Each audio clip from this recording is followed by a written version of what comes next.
interaction with our command line. Okay, user 32. Think about it. User 32 is probably going to do something with user interaction, URL monitoring, and as you can see, that these are deemed as blacklisted. So these are, when I say it's deemed as blacklisted, most malware will use these DLLs or dynamically linked libraries within our Windows system to carry out the actions of its function or its purpose. Okay, and here we have WinInet, Windows Internet maybe, so maybe internet connectivity. And so you want to look for things like that when conducting static property analysis. So we pretty much have a general idea of what this malware can do. And I think we can conclude that it is, in fact, actually malware. Just based off the strings, we saw persistence mechanisms. We saw different files being written to. We saw the log files, log files 123.txt. We found a potential command and control server. We looked at some of the imports, and we now have a solid idea that, hey, maybe this is trying to reach out to some command and control server over the internet to pull information or to exfiltrate. Okay. So now that we've covered that, let's go ahead and change this. You can rename this to invoice.exe.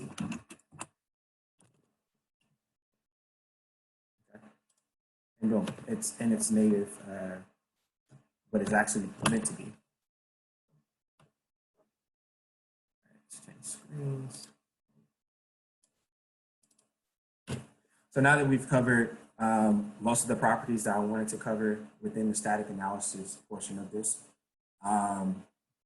there could be a possibility that this is a dropper or a downloader piece of malware. We possibly found a C2, we know some of the functionalities. We didn't find out the country of origin, and we do have a timestamp. So I think this is a pretty solid foundation for our initial triage to move on to our dynamic analysis portion of this malware. Okay, so what is dynamic analysis or behavioral analysis, as we alluded to? These two terms can be used interchangeably. It is the technique used to observe the malware after it has been executed within our target environment. And guys, I want to emphasize, if you guys do decide to go out and try this on your own, to do so in a safe environment, normally you can spin up a virtual machine and put Windows 10 or 7 on it and run that virtual machine with no internet connectivity, because we don't want to infect any other portions of our network. We want to keep this contained, and as best practice, it's always best to run it within a monitored and contained environment. So here, after we've executed our malware, during this phase, we'll be monitoring the file system. We want to monitor any network communications. We're going to be looking at some of the processes that are running. I also want to take a look at some of the changes that will occur in the registry. And a special mention for anybody who's looking to go and further their knowledge in malware analysis and reverse engineering. Memory forensics is, in my opinion, a malware technique, analysis technique, excuse me. Only because some malware will only run within memory or RAM, and also even if it isn't meant to run in RAM, it's going to run in RAM. And you'll have more visibility to what that malware is actually doing because it's running in memory. A good resource for this is a book titled The Art of Memory Forensics. It's an amazing resource. You can find a wealth of information about malware if you perform memory forensics. Just keep that in the back of your head as you're going through your studies and you're diving deeper into malware analysis. All right, so moving on, the actual steps, the 3 key steps. We're not going to make it overly complicated to for basic dynamic analysis, okay? For one, we want to spin up all of our monitoring tools. We're going to actually execute the malware. and then we're going to analyze the output. Simply put, not more to this than these 3 tenets. And going forward, I will show you some of the tools that I use for dynamic analysis. We're going to pivot back over to our lab. Okay. So the first tool that I like to use, it could be either one, which is a sysinternal tool called Process Explorer. And this is just basically showing all the different processes that are running on our local machine, and it's monitoring those processes. However, there's another tool similar to it, a little bit more beefy and functionalities in it, called Process Hacker. And Process Hacker, like I said, it's the same as Process Explorer, but we have more filtering options, and it's a little bit easier on the eyes. So I'm going to start this up. Okay. And this is how it's going to look. You'll see some of the native processes that will always be running on Windows machines. You see some of the service hosts. You see our Explorer.exe. It gives us a pretty good picture of what's going on as far as processes on our machine. And we want to be able to monitor this and detect any changes after we've run our malware to see if this malware disabled any processes, has it created any processes. We want to be able to identify this going forward. So we'll leave that there. Next is Pokmon. Pokmon is an amazing sysinternal. It's a tool, part of the sysinternal suite. We'll run that as admin. That way we can get a bit more functionalities from it. And Pokmon is basically there to, it's logging every change that happens on our system. So anything that happens in the registry, the file system, it's being logged. And it's very noisy, guys. So when you get into this, you want to go ahead and filter it out to what we know we'll be looking for. Okay, and you can follow along. We'll go filter, and we will set our process name. That's what we'll be basing our filtering off of once we execute the malware. We can filter off the process name and invoice.exe.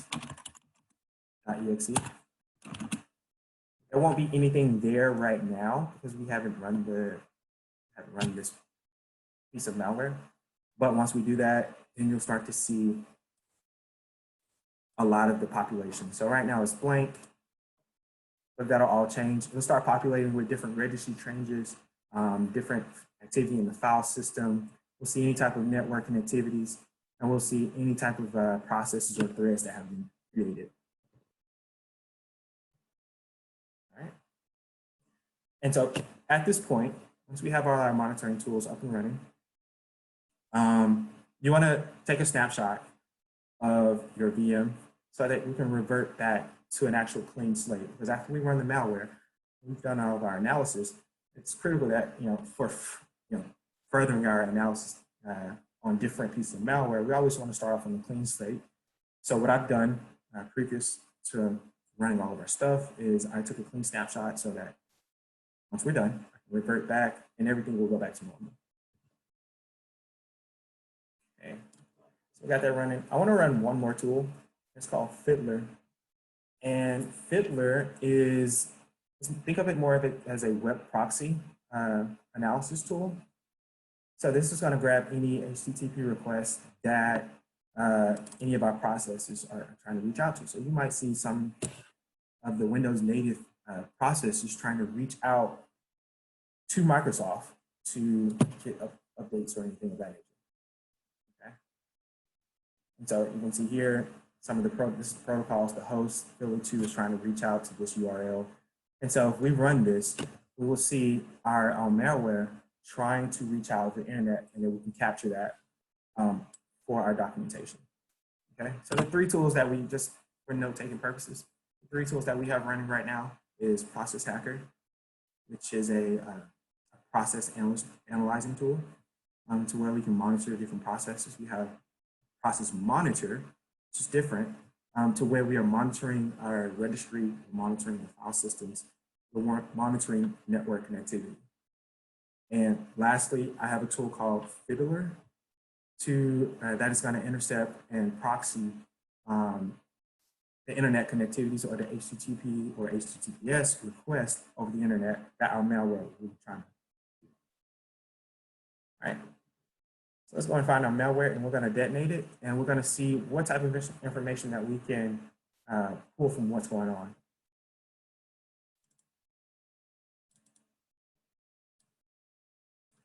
And to detonate it, we're just going to run it as administrator. Excuse me. There we go.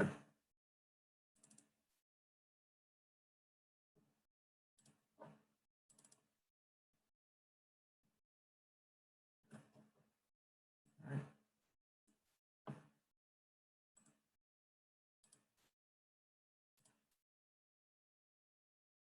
Okay. It's doing its thing.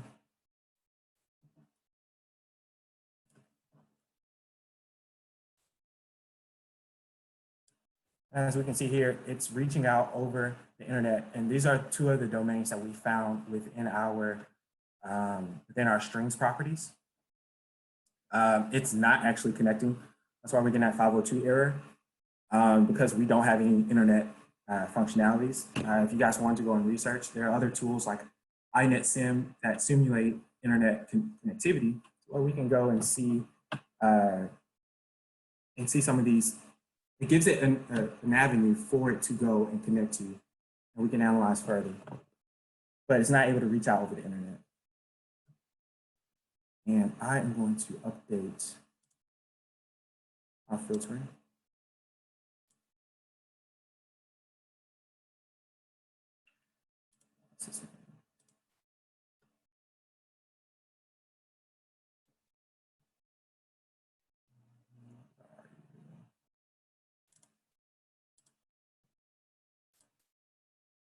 Okay. So just to verify,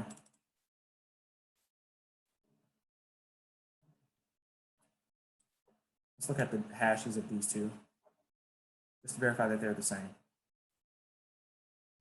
So we see our first couple of identifiers is 7DE3. Drop that back in there. 7DE3. These are two of the same thing. All right, let's go over here and look at process monitor. Let's see what's going on. And again, we're filtering through a lot, okay? And a lot of the operations that I personally like to look at, I like to look at created files. I like to see any registry keys that have been changed or set or created, or any processes that have been spawned from the execution of the malware. And we can do that by filtering by operation.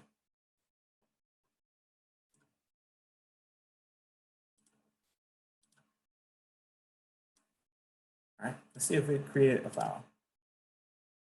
All right. And we can go and just browse through this. Kind of, it narrows our scope down. As we see, it created the prefetch file from us actually executing it. We see a lot of stuff going on in syswhile.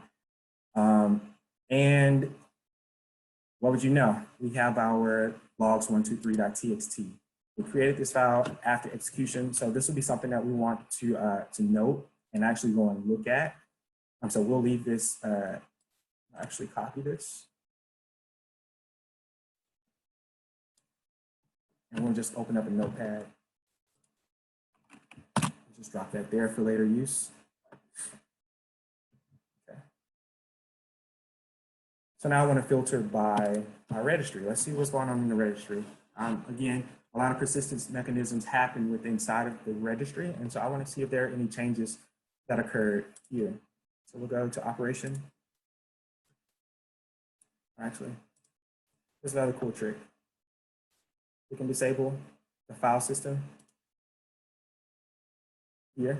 We can disable file activity, we can disable network activity, and we can disable the process threads. And we can just leave the registry running. If the demo guys would give me a chance, let's take those out. Okay. So a lot of stuff going on in the registry, all right? So let's see if it created anything. That's what I want to know. Did it create or change a registry value? Let's go and refine, and this is just a cat and mouse game. And you guys, as you continue to use the tool, you get familiar with some of the filtering options to get what you want. You want to be able to find what you want to look at, because it'll spit out a lot of stuff. Let's filter again by operation. Let's filter by, let's see. Let's go to our registry. Did it create a key? Let's find that out.